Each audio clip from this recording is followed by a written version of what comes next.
to respond to this next question, and I'll ask Dan to pose the question. Nantucket has a unified budget combining both the municipal and school financial requirements. The argument has been made that the pressures on the expenses for the landfill and other things on the municipal side have perhaps constricted the ability of the school to have as much flexibility with its budget as might or might not be desirable. If it were possible, or do you think that Nantucket should strive to somehow separate the processes, the approval processes for the two budget, and in essence, I don't know that it's possible under Massachusetts law, but in essence have two separate tax rates, one for the schools and one for the municipal expenses, as is done in many places? No, I actually don't. I think we must stick in this fiscal picture together.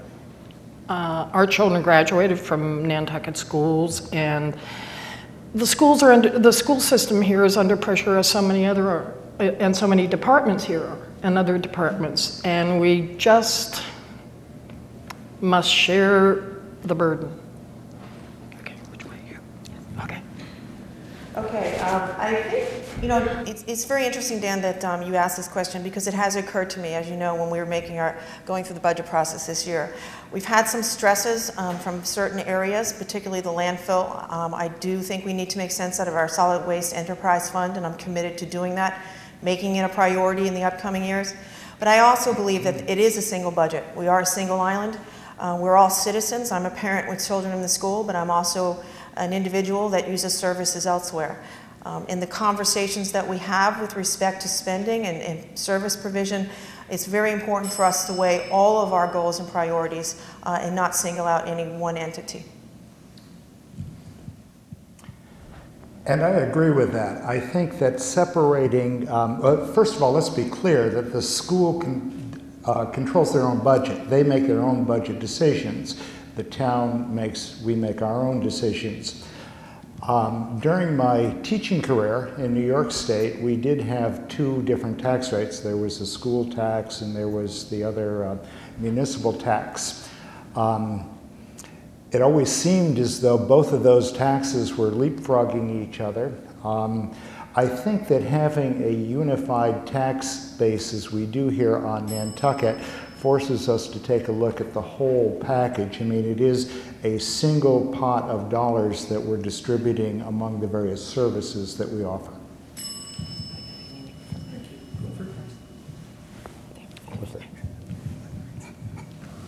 I think the school or the landfill or any sewer and water should all stay in one general fund, and all the taxpayers should bear the burden of all the infrastructure equally.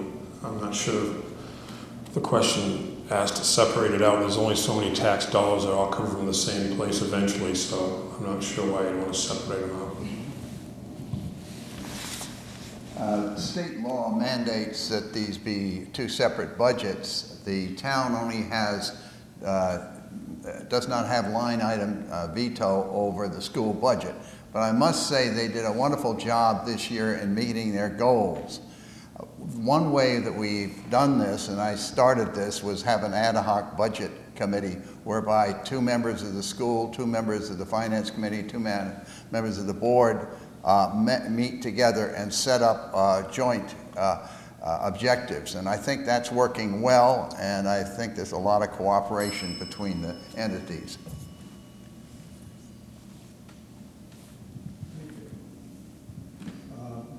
We'll ask Patty to respond first to this next question from Jason. If you haven't had the chance to read the resignation letter of former Assistant Town Manager Malachi Rice, I'm sure you're all aware of the issues that were brought up in that situation. So given the issues that he brought up, given your knowledge of what happened and how important the legal advice the town is getting, is it time for a change in town council or not? You know, I actually have the letter with me, Jason, in my bag, but it was an issue that we all face, and I think a very critical issue. The legal counsel to the town is a very important component, and I think we all have to have trust in that counsel. We all have to have faith in who distributes it. My advocacy has been, up to now, is to certainly put it out to RFP. I'm not saying we need a new council. I have some issues at times, as you know, it's been pretty public, but I do think that anyone who's under contract with the town owes it to us as citizens who are paying the bill to compete, both in terms of cost and in terms of performance. And I would continue to advocate for that if continued on the Board of Selectmen. The town council, as it now has been, I think, under contract with us for a good number of years, I think over 10, and I just think overall that is not a healthy way to approach a contract employee, especially one that is as important as town council. Institutional memory is important, and town council, who's represented Nantucket for, I think it's been 23 years, or at least been around for that long, is one of the most important things I think the selectmen do. We evaluate both the town manager and the town council. These are important responsibilities that we as a board face. The current board, we have appointed a subcommittee. I'm one of the members on that subcommittee to look at legal services, and we're in the middle of a review. We will have a report very soon that will be itemizing the legal services and the situation the town is in with regard to these services. Okay. I don't have in-depth knowledge about this problem. The limited things I saw were basically, I think we paid $600,000 for counsel. Maybe I'm wrong. I've had some lawyers, and I don't know how you can get help that cheap, $600,000 for a whole year. But like I said, I'm limited on that question. Thank you. I talked to Malachi Rice 15 minutes after he left his post, and this is one of the issues that was determining why he left. The town council has done a very good job over the years, and he's been with us 20 years. He represents a group of lawyers. It's not just one person. He has a cadre of lawyers that would that have various expertise. So we have to move very carefully if we're going to move, because we're not just getting one man, we're getting a team. I agree to a large extent with Patty, and I would also ask, as far as the town council, it needs to go out to bid, and we quite simply, as with so many other things now, have to rein in that expense. We just cannot be lifting up the phone to call Boston for every little question. Thank you. Thank you. I'll ask Whitey to respond to this next question first, and it's a question from the audience. If the slowdown in construction provides less income for sewer expenses, creating shortfalls to satisfy existing debt service, how should these additional funds be raised and funded?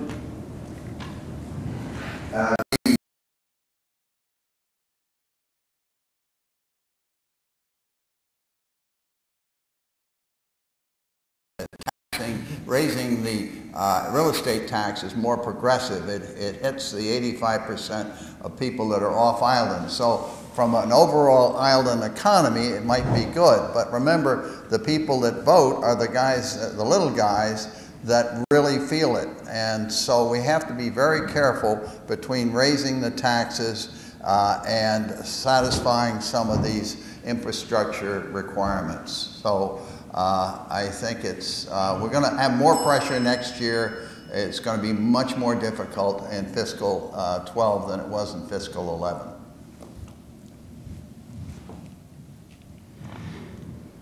Raising taxes is not something I like to hear, and I don't like, I realize that we are, who are year-rounders here benefit from the tax burden that our seasonal residents carry and our seasonal homeowners. But they're also our industry.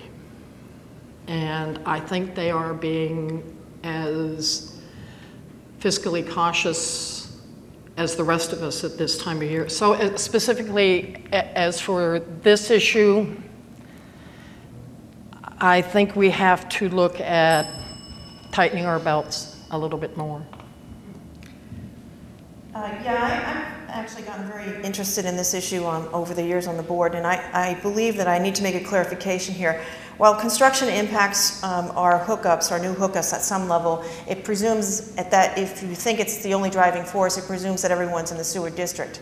One of the things we as a board have already done is in recognizing that the rates are going up and that we need more hookups, is we've changed priorities from controlling the I&I to focusing on building in needs areas. More infrastructure gives us more hookups of our already existing homes and residences. So yes, I know that the rate would be improved with more of those. We've already made that change, and I believe that we do need to look at that as a way of solving this. You know, municipalities don't have much choice when it comes to paying for things that are particularly things that are required by the state, such as waste treatment plants, sewer systems, inflow and outflow, and so on. One of the main jobs that the Board of Selectmen has is determining how these different things are going to be paid for. And as we saw with various sewer proposals over the years, the one-third, one-third, one-third came about. Each of these different needs in the community, each one of the different infrastructure needs that needs to be dealt with has to be paid for, and the key is to try to figure out how the most equitable way to pay for it is.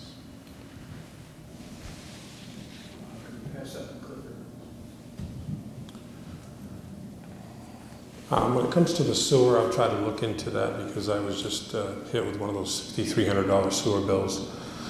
I think the infrastructure, again, should be shared across the board with all the taxpayers, and I believe when it comes to the sewer, if shared across the board, I think it would be cheaper for everyone else, or for everyone involved, versus making one group pay for so much of the sewer and then subdivisions to pay a larger amount, and on and on and on. I think we should spread it across the board because water and sewer is a valuable asset to the whole town. Thank you. I'm going to let Dan Drake ask a follow-up question to this now.